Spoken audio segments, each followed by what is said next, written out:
අයිබෝන් යාළුවනේ ඔබ සැමට. ඉතින් අද ඔයාලා හීනකින්වත් හිතන්නේ නැති තැනක් තමයි මම අද වීඩියෝ එකට ගේන්නේ. මේ ඉතින් ගොඩක් අය යන්න අකමැති මෙතනට.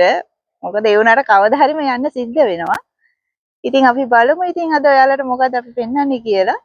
ඇත්තට මේක වීඩියෝ එකක් මං හිතන්නේ මං කරාට අනේ මටත් තේරෙන්නේ. ඒ වුණාට මට හිතුණා මේකේ වීඩියෝ එකක් ගේන්න ඕන. මොකද අපි කවදා හරි යනවනේ. ඉතින් මේ තැනටම ඉතින් අපි බලමු අද ගිහිල්ලා එතන කොහොමද කියලා. එහෙනම් එන්න මාත් එක්ක යන්න. එහෙනම් අපි යමු දැන්. ඉතින් මේක තමයි මං කියපු අමුතු ලෝකෙ. අමුතු ලෝකයක් නෙමෙයි ඉතින්. මෙතන තමයි අපි කවදා හරි යන්න තියෙන්නේ. ඒ වුණාට බලන්න මේ කනත්ත දිහා ඇත්තට මෙහි මිනිස්සු මේ කෙනෙක් මැරුණම ඒගොල්ලන් අපේ ලංකාවේ අය වගේ නෙවෙයි. ඒගොල්ලන්ව සිහි කරනවා. සිහි කරනවා කියන්නේ නිතරම මේ වලට ඇවිල්ලා ඉතින් මේ වගේ මල් තියලා ඉටිපන්දම් පත්තු කරලා අපේ කතෝලික ආගමේ තියෙනවනේ මලුන්ගේ දවස. ඉතින් එදාට හැමෝගෙම කනතුවලට මේ කනත්තට ඇවිල්ලා මේව සුද්ධ පවිත්‍ර කරලා ඉතින් මේ වගේ මල් කලඹවල් ඉටිපහන් ඒව පත්තු කරලා ඉතින් මෙයාලා යාඥා කරලා මෙයාලගේ මැරිච්ච අයව විශේෂයෙන් සිහි කරනවා. ඉතින් බලන්න මේ කනත්ත දිහා මේ ඉන්න කෙනා නැති වෙලා තියෙන 1962 ඊළඟට 1904 ඉතින් බලන්න තාමත් මේවා ඒ විදිහටම ඒ කියන්නේ මේන්ටේන් එක හොඳ හින්දා ඇත්තටම ලස්සනට තියාගෙන ඉන්නවා මේගොල්ලෝ. ඒගොල්ලෝගේ මැරිච් අයට ඒගොල්ලෝ පුදුම විදියට ආදරය කරනවා මැරුණා.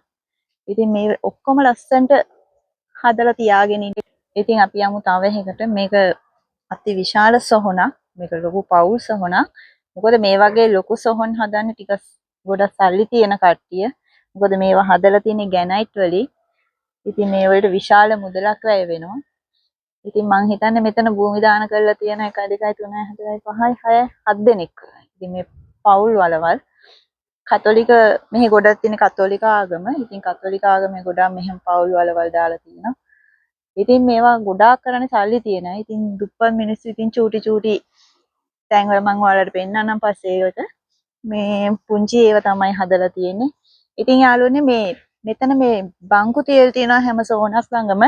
මොකද මේක තියලා තියෙන්නේ මේගොල්ලෝ මෙතනට ඇවිල්ලා මේගොල්ලොත් එක්ක වාඩි වෙලා මේගොල්ලොත් එක්ක යාඥා කරනවා. ඉතින් එයාලා වෙන යාඥා කරනවා. එයාලගේ දුක කියන්න.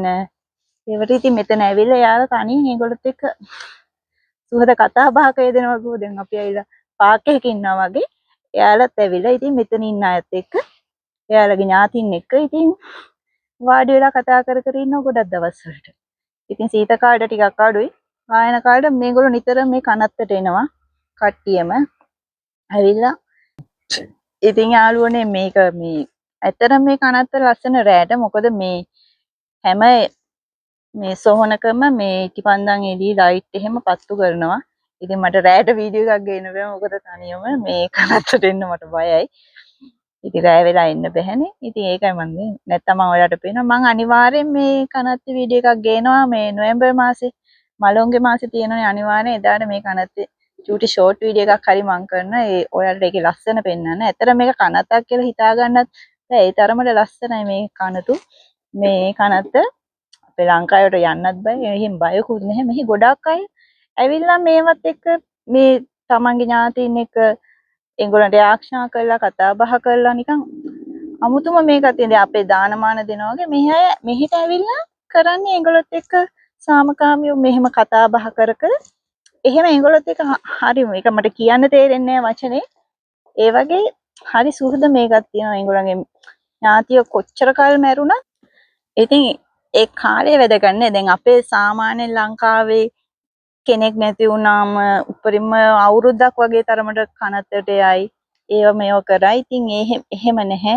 මෙහි කට්ටිය මේගාලා නිතරම වෙනවා. දැන් ඔයාලට මම පෙන්නේ 1960 ගණන් වල නැති වෙච්ච කෙනෙක්ගේ කනතර උනත් තාමත් ඇවිල්ලා මල් තියලා ඉටිපන්දම් පත්තු කරලා ඒ දේවල් කරන. ඇත්තටම මෙයාලා මේ මැරිච්ච කෙනාට පුදුම ගෞරවයක් ලබා දෙනවා. ඒ කියන්නේ අමතක කිරීමක් කරන්නේ නැහැ. ජීවිතේ තියෙන තුරාවටම මේ ඒ කියන්නේ මෙයාලගේ ඥාතින් ඕන මෙයාලගේ යාළුවෝ පවා අපි මගේ දන්න ආච්චි කෙනෙක් ඉන්නවා.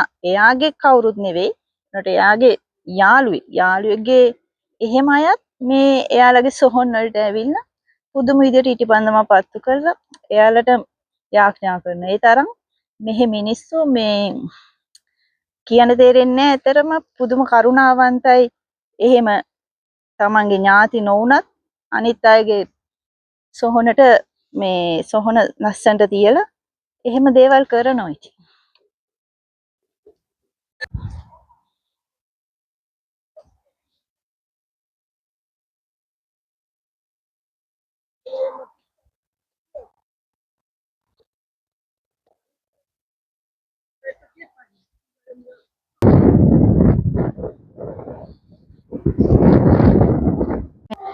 ඉතින් යාළුවනේ මේක විශේෂ තැනක්. මොකද මෙහි 1940 මෙහි යුද්ධයක් ඇති වෙලා තියෙනවා.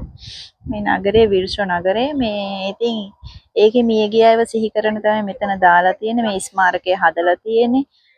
මේ ඉතින් මේ මැරිච්ච අයගේ සොහොන තමයි මෙතන තියෙන්නේ. ඒ කට්ටිය සමරන්න මේ ඉතින් මෙතනට ලොකු ගෞරවයක් ලබා දෙනවා. කට්ටියම ඇවිල්ලා මෙතනට මල් තියලා ඉටිපන්දම් පත්තු කරලා අනිවාර්යෙන් නොවැම්බර් මාසයේ නොවැම්බර් 2 වෙනිදා මලුන් බෙදීමේ දවසේදී මෙතන පුදුම විදිහට සරසලා ඉතින් මේ එයාලා මේකත් මේ කට්ටිය සිහි කරනවා. එතකොට මේක එදා ඉඳන්ම තව වෙනතෙක් ඒගොල්ලෝ ඒ දිගට මේ ක්‍රියාවලිය කරගෙන යනවා.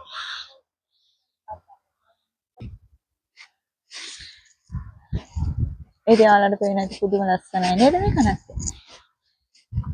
දැන්ම මැරෙන්න හිතන්න එපා කනත ලස්සනයි කියලා. දැන් මේ ළඟදී මැරිච්ච කෙනෙක් මේ මල් රීක් ගෙනත් තියලා තියෙන්නේ. ඉතින් ඔයාලට මේ වගේ කනත්තක් දැක්කම මොකද හිතෙන්නේ? ඉතින් අපේ ලංකාවේ නම් මිනිස්සු කනත්තකට අඩිය තියන්න බයයි. ඉතින් අපේ කට්ටිය කනතු වලට යන්න බයයි. මොකද මේ පෙරේතයෝ කුම්බාණ්ඩයෝ මේගොල්ලෝ ඉන්නවා කියලා හිතනවා. ඉතින් මේ එහෙම කන්නේ ඇත්තටම මෙහි මිනිස්සු මුළු දවසම හරි කනත්තට තනියම ඇවිල්ලා තනියම තමන්ගේ සොහොන් වල වල් පෙර ගලවලා මල් හිටවලා ඇත්තටම සුද්ධ පවිත්‍ර කරනවා. මේ ඉතින් ලංකාව වගේ මිත්‍යා මතය නැහැ. ඉතින් ඔයාලගේ අදහස් පහලින් දාන්න මම ඒ කියපු දෙයට ඇත්තටම මේක කනතක් කියලා ඇත්තටම හිතෙන්නේ නැහැ ආවයින් පස්සේ. ඒ තරමට මේක ඔයාලට පේන වෙති වීඩියෝ එකේ මේ ලස්සනයි. ඇත්තටම හිතෙන්නේ මේ මිනිස්සු භූතය වෙලා අරමය වෙලා හොල්මන් කරන්න යනවා. ඉතින් ලංකාවේ තමයි හැම දෙයක්ම මිත්‍යා මත හැමදේම ගොඩ නැගිලා තියෙන්නේ. ඉතින් දැන් මේ විශේෂ තැනක් මෙතන. මොකද මෙතන ඇත්තටම දුකයි. මොකද මේ මෙතන ඔක්කොම මේ ළමයිගේ තියෙන්නේ පොඩි ළමයි නැති වෙච්ච ඒවා.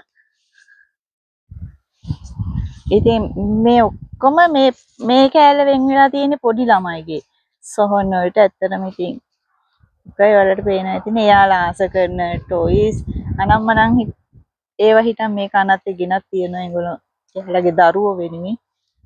ඉතින් මේ මල් ඉතින් මෙතන තමයි එයාලව මේව කරලා තියෙන්නේ. එයාලට විශේෂ කොටසක් වෙන් කරලා තියෙනවා එයාලගේ සොහොන් වලට. ඉතින් මම බලාපොරොත්තු වෙනවා මේ කනත්තට රෑක ඇවිල්ලා වීඩියෝ එකක් ගන්න. මොකද පෙරේතයෝ කුම්බාණ්ඩයෝ ඉන්නවද කියලා. ඇත්තටම මම ආසයි ඒ වගේ වීඩියෝ එකක් කරන්න. ඉතින් මම ළඟදී මේකේ වීඩියෝ එකක් කරන්න බලාගෙන ඉන්නවා. ඉතින් ඔයාලගේ අදහසුත් දාන්න. ඉතින් ඒක කොහොමද කරන්නේ කොයි විදියටද කියලා ඔයාලගේ අදහස් තියෙනවා ඒකත් දාන්න. ඉතින් අපි බලමු ලංකාවේ ඉන්න කුම්බාණ්ඩයෝ මෙහෙ ඇවිල්ලා ඉන්නවද කියලා. අපි ඒකත් බලමු ඉතින්. ඉතින් එහෙනම් අදට මම ඔයාලගෙන් සමුගන්නවා. තවත් මේ වගේ මේකේ රාත්‍රී වීඩියෝ එක අරගෙන ළඟදිම එනවා. ඉතින් අපි බලමුනේ. ඉතින් මං කියන්නේ අපේ ලංකාවේ මේ වගේම ලස්සනට හැමදේම තියෙනවනේ.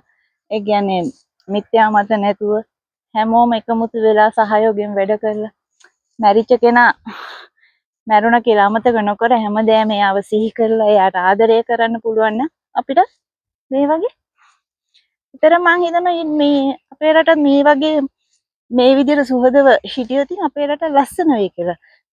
ගහ මරා ගැනීම ඒව නැතුව හැමෝටම ඉතින් සාමකාමීව ජීවත් වෙන්න ලැබේවා කියලා ප්‍රාර්ථනා කරනවා. ඉතින් එහෙනම් අපි ආයෙත් හම්බ වෙමු. එහෙනම් මේ වගේම සුන්දර අත්දැකීමක් එක රාත්‍රී කනත්තේදී මම කරන වීඩියෝවත් එක්ක. ඉතින් එහෙනම් දැන් මං ගිහින් එන්න. ඔබ සැමට සුබ දවසක්. ස්තුතියි මගේ කතාව අහන් හිටියට. ඉතින් ඔයාලගේ අදහස් කමෙන්ට් පහලින් කමෙන්ට් කරගෙන යන්න. ඕකේ? එහෙනම් හැමෝටම සුබ දවසක්. ජය වේවා. බයි.